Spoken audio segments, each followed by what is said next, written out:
Professor, Oi, posso falar? Eu acho que é a alternativa B. essa daqui ou a próxima? E essa aí mesmo, a B. Ah, tá, vamos ver. Ó, ribossomo ficou na C, então Ah, não. Ah, um tava na outra. dessa de baixo aqui. Ribossomo faz síntese de proteína. É mesmo, é que eu tava confundindo. Confundi, É, professor. ribossomo, síntese de proteína C, retículo endoplasmático. Como a síntese de proteína está com o ribossomo, esse retículo é o liso, então ele fica com a neutralização de proteínas, de substâncias tóxicas. Então, um C, 2E, mitocôndria, Como é que é, síntese de professor? Não ATP. entendi. Como é que é? Não entendi por que é 2 aí. Porque, ó, eu tenho 5 organelas e 5 processos. Se a gente analisar as alternativas, em nenhuma delas eu vou ter o mesmo número com a mesma letra. Como assim? O meu retículo o meu ribossomo, ele sintetiza proteínas. Então, beleza, ele pegou a letra C.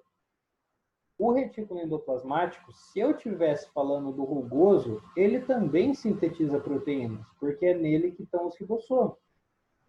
Então, se aqui fosse o retículo rugoso, também seria o C. Como eu não tenho essa possibilidade nas alternativas, eu tenho que imaginar uma outra função do retículo endoplasmático. E o retículo liso, ele faz essa neutralização de substâncias. É ele que Tá. desintoxica a minha célula. Por isso que eu posso fazer essa relação.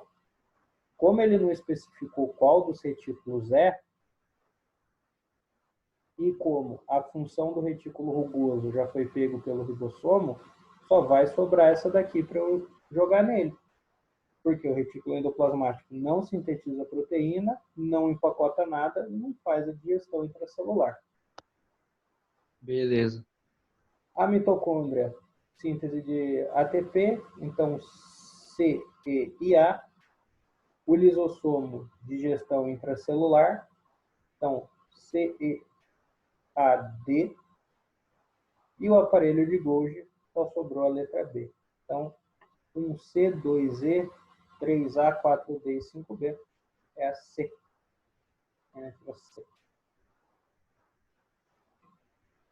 Professor, então foi porque, como já tá aí síntese de proteína, e não tem nenhuma alternativa que tá dizendo síntese de lipídios, a única alternativa que o retículo endoplasmático tem que está aparecendo aí é a neutralização de substâncias tóxicas, então. Sim. E Ah, porque tá. ele não está especificando qual retículo é. Ah, tá. Ele está falando retículo endoplasmático. Então pode ser tanto liso quanto rugoso. Já que aqui aparece uma função do retículo liso, a gente assume que seja ele. O retículo liso, ele tem duas funções. Ele sintetiza lipídios e ele desintoxica a célula. Entendi. Consegue quebrar toxinas. Próximo. Os processos de secreção celular são feitos na sequência. Aparelho de Golgi, retículo endoplasmático granular, e aí lembra que eu falei na aula, granular e rugoso é a mesma coisa. Então, Golgi, retículo granular e agranular, que no caso é o retículo liso. Qual que foi a sequenciazinha que eu coloquei para vocês na sala? Não começa pelo aparelho de Golgi. O aparelho de Golgi é o estágio antes de mandar para fora. Então, tá incorreto aí. Então ele fica no penúltimo. Ele fica no penúltimo. B. Vesículas de transferência, retículo endoplasmático agranular, aparelho de Golgi e grânulos. Professor, não faço a mínima ideia do que seja uma vesícula de transferência. Nessa afirmativa não importa. Porque olha só, se eu estou falando da secreção de proteínas, não é no meu retículo agranular que começa. Desculpa, não é no meu retículo agranular que acontece. É no granular. É no granular. C. Retículo endoplasmático granular. Beleza. Para eu exportar alguma coisa, eu preciso produzir. Vou produzir Eu acho no que é essa retículo C aí. granular. Do retículo granular, vai para a vesícula de transferência. Aí vai para o aparelho de Golgi. E aí vai para os grânulos. Não sei o que é uma vesícula de transferência. Não faço a mínima ideia do que seja um grânulo. Então, ó, essa afirmativa, ela começa certo. Ela tem um potencial certinho. Então, vamos guardar C. D. Aparelho de Golgi. Já está errado, porque não começa no aparelho de Golgi. E E. Retículo endoplasmático agranular. Está incorreto, porque ele não participa. Aqui. O agranular não participa desse processo. Ficou a C. Agora a gente vai entender o que a C está falando. Vamos imaginar o seguinte. Eu produzi essa minha proteína no retículo endoplasmático rugoso. Eu não preciso mandar essa minha proteína até o complexo de Golgi? Preciso. E, até onde nós sabemos, o retículo e o complexo de Golgi não são estruturas que estão ligadas, não são estruturas que estão juntas. Então, vejam só se não faz sentido. Eu vou produzir essa proteína em um lugar. Até ela sair do lugar onde eu produzi e chegar no lugar onde ela precisa chegar, a minha proteína vai ter que passar por onde, gente? Vai ter que atravessar o meu citoplasma. No meu citoplasma, o que eu tenho? Água. Se eu estou produzindo uma proteína, essa proteína, quando ela atravessar o meu citoplasma, ela vai ser dissolvida pela água. Então, eu não posso simplesmente produzir a proteína, jogar ela nesse mar de água que é o citoplasma e esperar que ela chegue no meu complexo de Golgi. Então, o que eu faço? Eu coloco ela numa vesícula de transferência. Transferência entre isso daqui e isso daqui.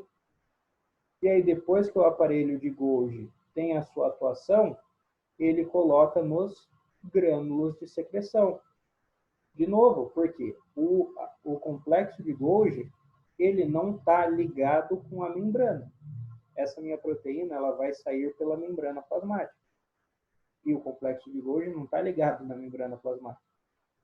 Ou seja, essa proteína, depois de sair do complexo de Golgi, ela também vai precisar passar por um pouco de citoplasma.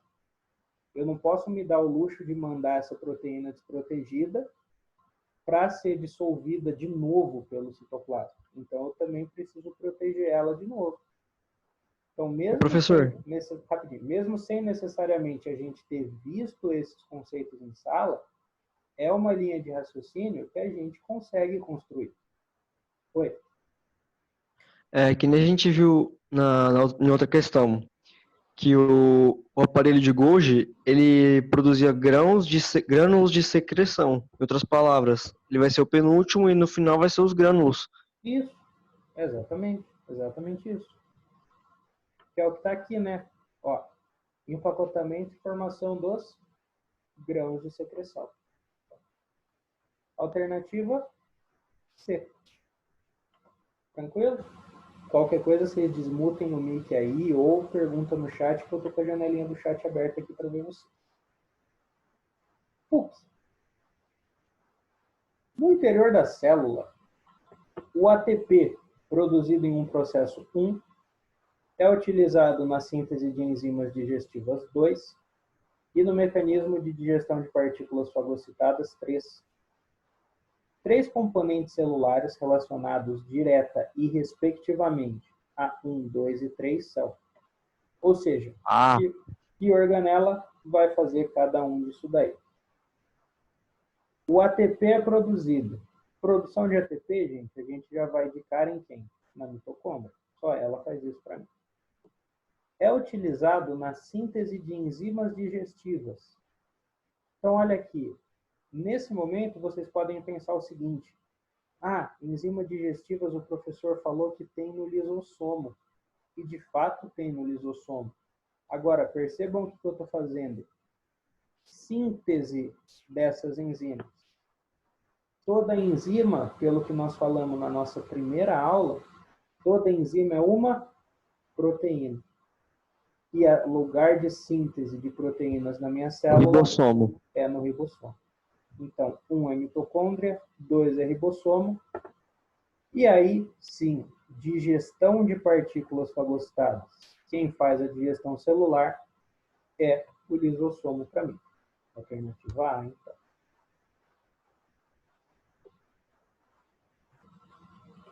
PUC de novo, amo o exercício da PUC, adoro o jeito que eles cobram os conteúdos. A cromatina, sob o aspecto morfológico, é classificada em eucromatina e heterocromatina. Elas se distinguem por quê?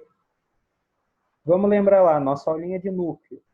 O núcleo, ele tem quais regiões? Ele tem a membrana nuclear, ou seja, a carioteca.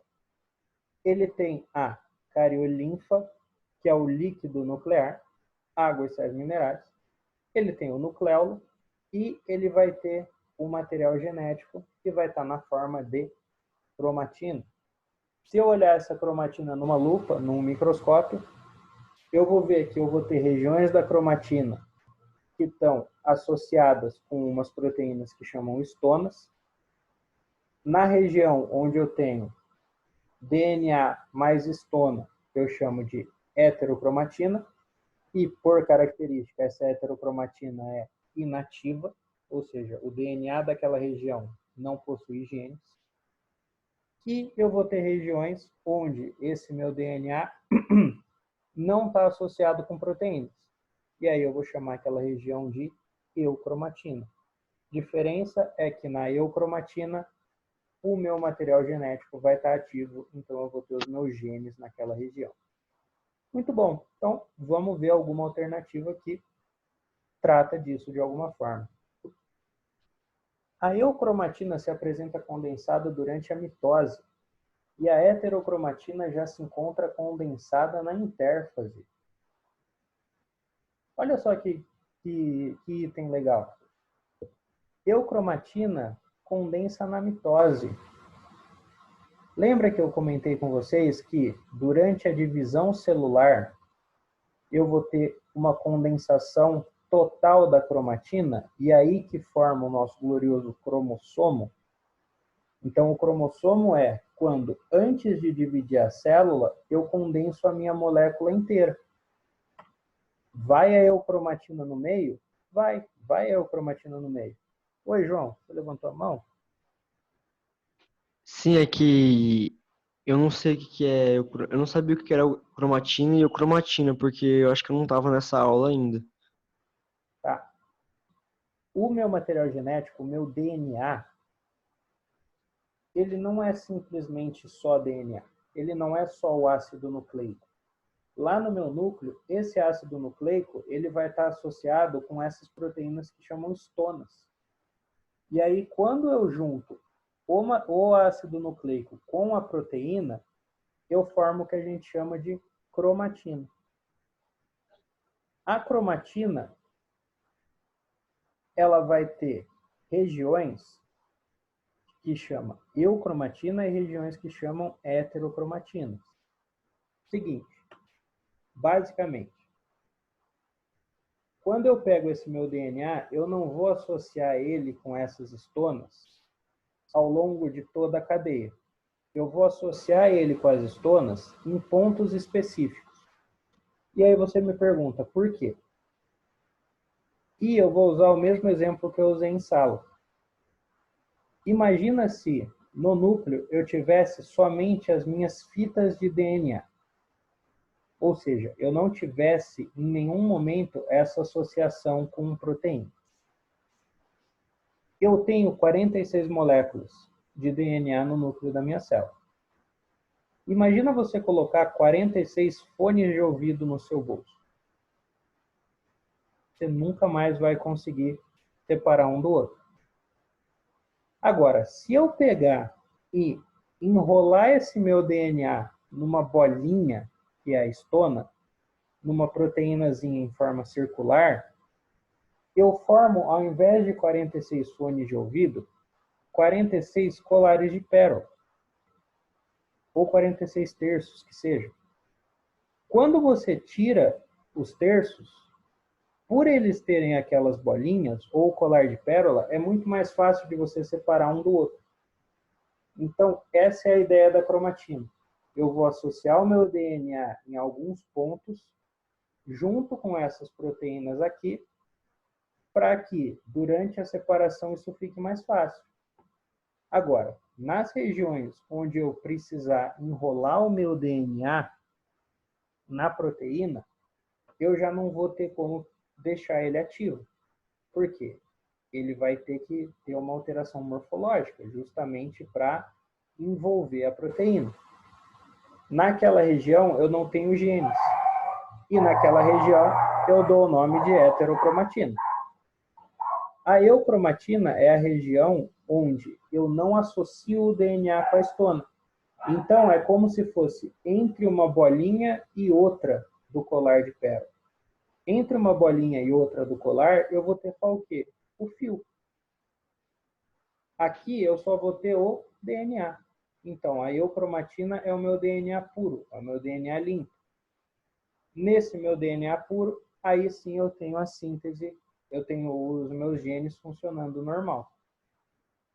Independente de qual eu estou falando, durante o meu processo de divisão celular, eu vou pegar toda a minha molécula de cromatina e eu vou condensar para formar o cromossomo.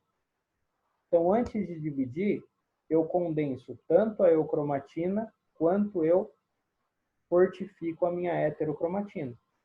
Agora, o que está falando aqui? Ó? A eucromatina se apresenta condensada durante a mitose. Na mitose, na divisão celular, é justamente quando eu tenho cromossomo. Se eu tenho cromossomo, é porque eu condensei tudo isso daqui. Então, isso é verdade. A minha heterocromatina, se não for a minha eucromatina, se não for durante a mitose, ela não vai estar condensada. Que é o que está de encontro aqui. Só se condensa durante a mitose. A heterocromatina já se encontra condensada na intérfase. Ou seja, em qualquer ponto do ciclo que eu olhar, a minha heterocromatina vai estar condensada. Então, está correto também. Uma só se condensa quando eu formo cromossomos e a outra fica condensada em todos os períodos. Então a Correto, então. heterocromatina sempre vai estar condensada? Sempre. Sempre, sempre. E a eucromatina se condensa na hora de formar o cromossomo. Alternativa Que é durante a mitose. A de novo. Isso, durante a minha divisão. Na B, a eucromatina se apresenta condensada na intérfase? Não. Na intérfase, a eucromatina está livre da histona. C, só a heterocromatina se condensa e a eucromatina não. Isso está errado porque justamente durante a divisão a eucromatina se condensa também. A eucromatina é Feulgen positivo e a heterocromatina é Feulgen negativo. Mano, vocês nem precisam saber o que é Feulgen. Tá incorreto por quê? Porque tá trocado. Agora, não procurem isso. Vocês não precisam, isso vai só confundir a cabeça de vocês. E a eucromatina é o que ocorre no núcleo e a heterocromatina é o que ocorre no citoplasma. Nada a ver, não é? Eu não tenho material genético nenhum no meu citoplasma. Então tá errado por completo a alternativa. Professor, Oi? eu sei que a mitose, como está dizendo, a eucromatina se apresenta condensada durante a mitose, que ela vai se condensar na formação do cromossomo. Eu sei que mitose é a formação do cromossomo. Agora aqui, a heterocromatina já se encontra condensada na mitose, na intérfase, quer dizer. Uhum. O que é essa intérfase? O ciclo celular ele é dividido em dois períodos. Então, ou uma célula está em intérfase ou uma célula está em divisão celular. A intérfase é o período onde a célula está normal. realizando o seu processo metabólico. Então, vamos imaginar que uma célula surgiu. Tá? Ela apareceu no meu corpo, lógico. Ela veio de uma outra divisão, mas vamos imaginar que essa célula apareceu no meu organismo. Ela vai aparecer no meu organismo e vai começar a desempenhar a função que ela precisa, não vai? Vai. Esse tempo, do momento que ela surgiu e o tempo que ela fica desempenhando a sua função, eu vou chamar de intérfase. No final do período de vida dessa célula, ela vai entrar em divisão. E aí a minha divisão vai ser mitose ou meiose. Então, a intérfase é o período onde essa minha célula está ativa, antes de se dividir. Entendi. Independente se ela está ativa ou se ela está se dividindo, a minha heterocromatina vai ser condensada do mesmo jeito. Ela vai estar condensada da mesma forma. Tranquilo? Tranquilo. Então essa alternativa a gente já sabe que está certa por causa da mitose, né? Exato. Tá bom. Alternativa A, então, mais uma vez. Próximo. A diferença entre células eucariontes e procariontes está no núcleo. Os indivíduos procariontes possuem a molécula de DNA espalhada no citoplasma, enquanto nos indivíduos eucariontes, ela se encontra no núcleo da célula. Quanto a esse núcleo, é correto afirmar que o núcleo saudável de uma célula possui sempre uma forma redonda e se encontra em seu centro, pois assim controla igualmente toda a célula? Não, não necessariamente. O núcleo, de fato, é uma estrutura redonda, só que eu não posso afirmar com certeza que ele vai estar localizado sempre na região central da célula. Por exemplo, existem células que têm mais de um núcleo. E aí, essas células que têm mais de um núcleo, eu vou colocar os dois no centro da célula? Não. Aí eles tomam posições opostas, cada um fica num polo. Então, não obrigatoriamente esse meu núcleo vai estar sempre na região central. B. No núcleo se encontra a cromatina, que é a associação de moléculas de DNA e proteínas. Show de bola! Imersa no citoplasma e envolvida pela membrana nuclear. Interessante. Um potencial. Vamos guardar. C. O núcleo é a região da célula que controla toda a produção de proteína, já que contém a molécula de DNA. Porra, interessante também. Vamos guardar essa daqui também. D. Além da molécula de DNA, o núcleo da célula contém outros organoides, como ribossomos e o retículo. Aí nada a ver. E E é o núcleo que caracteriza bactérias e algas azuis, já que são seres unicelulares. Não, bactérias e algas azuis são procariontes, e procariontes não têm núcleo. Vamos voltar nas duas que nós guardamos, na B e na C. Olha só, na B, no núcleo se encontra a cromatina, verdade, que é a associação de moléculas de DNA e proteínas, verdade, envolvida pela membrana nuclear, verdade, só que imersa no citoplasma, não. O que está imerso no citoplasma? O núcleo. Mas do que essa minha afirmativa está tratando? Da cromatina. A cromatina não está imersa no citoplasma. A cromatina está imersa na cariolinfa, que é a região líquida do núcleo. Então, essa alternativa está errada porque a minha cromatina não está imersa no citoplasma. De forma que a correta, então, fica a C. O núcleo, de fato, controla toda a produção de proteína, porque é nele que está o DNA, e o DNA é a receita de como produzir essas proteínas. Alternativa C, então, é a correta. Professor, e o ribossomo, ele não produz proteína também? Ou é só o núcleo mesmo? Não, mas ó, o que está falando aqui? Que o núcleo controla toda a produção de proteína, não que ele realiza toda a produção de proteína. ele de fato vai controlar. Por quê? Se a informação para construir a proteína não sair dele, eu não tenho produção dela. Agora, do núcleo não vai sair a minha proteína pronta. Eu preciso fazer o quê? Eu preciso traduzir o RNA mensageiro no ribossomo. Agora, esse controle depende do núcleo. Se sair mais RNA mensageiro do núcleo, eu produzo mais proteína. Se sair menos RNA mensageiro do núcleo, eu produzo menos proteína. Então, de fato, ele controla. Ele controla a produção, mas ele não realiza essa produção. Ok?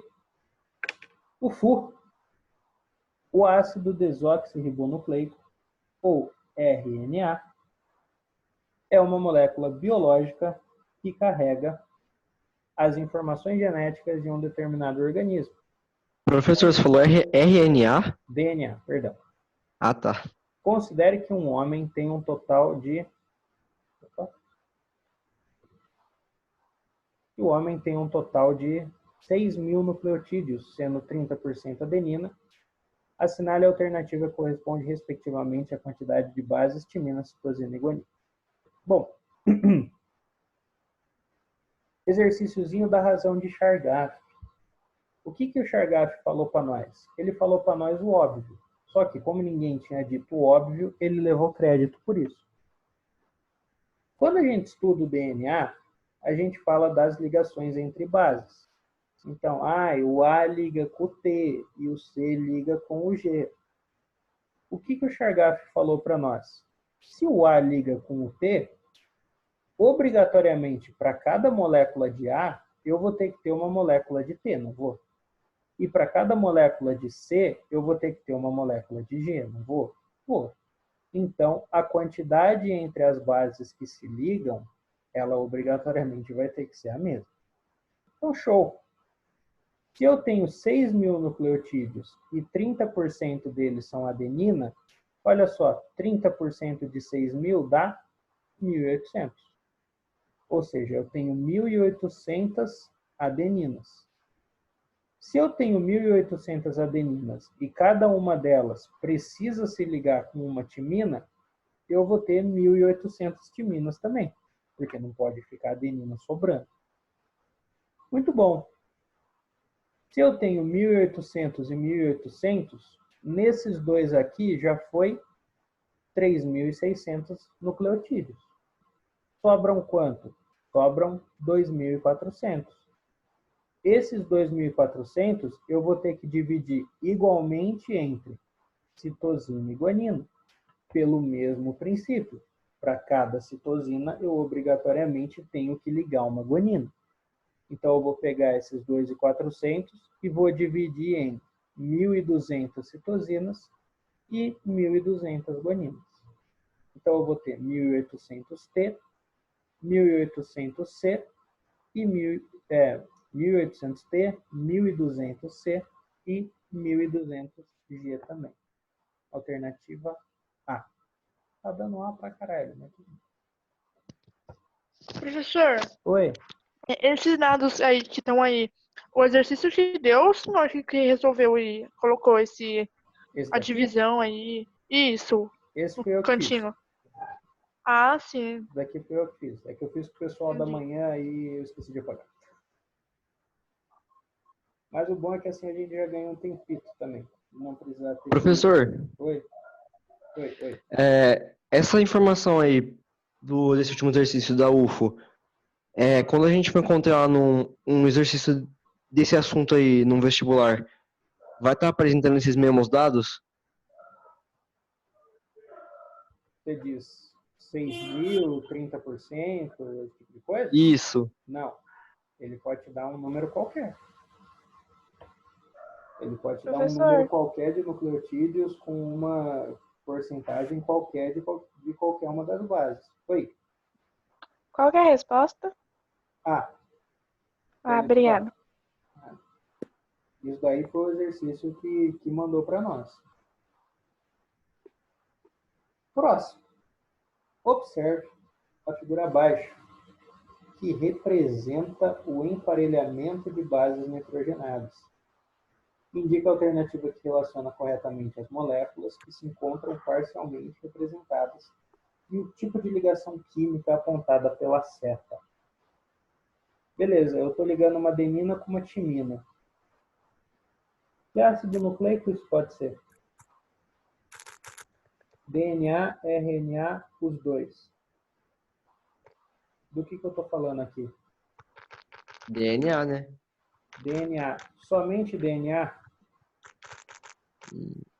Aí eu não sei. Sim. Somente DNA pela presença da Timina.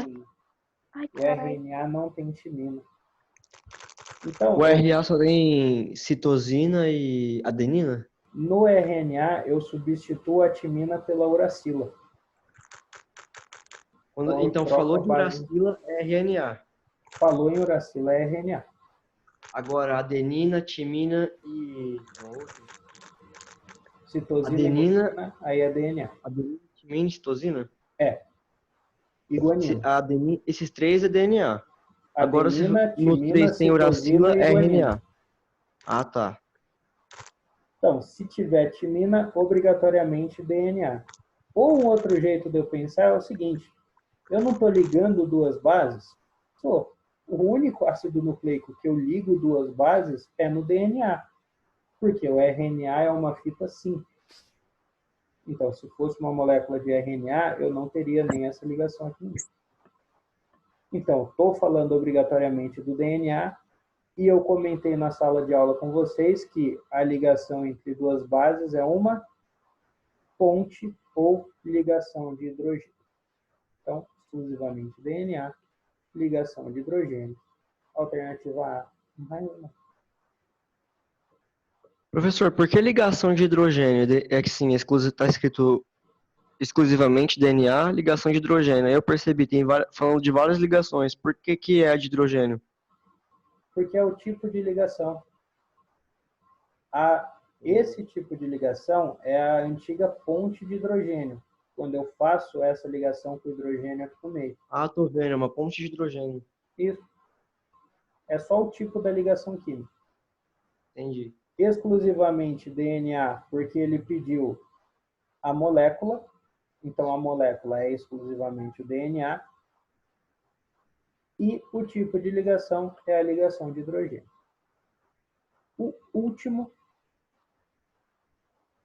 no processo de divisão celular por mitose, chamamos de célula-mãe aquela que entra em divisão, e de células filhas, as que se formam como resultado do processo.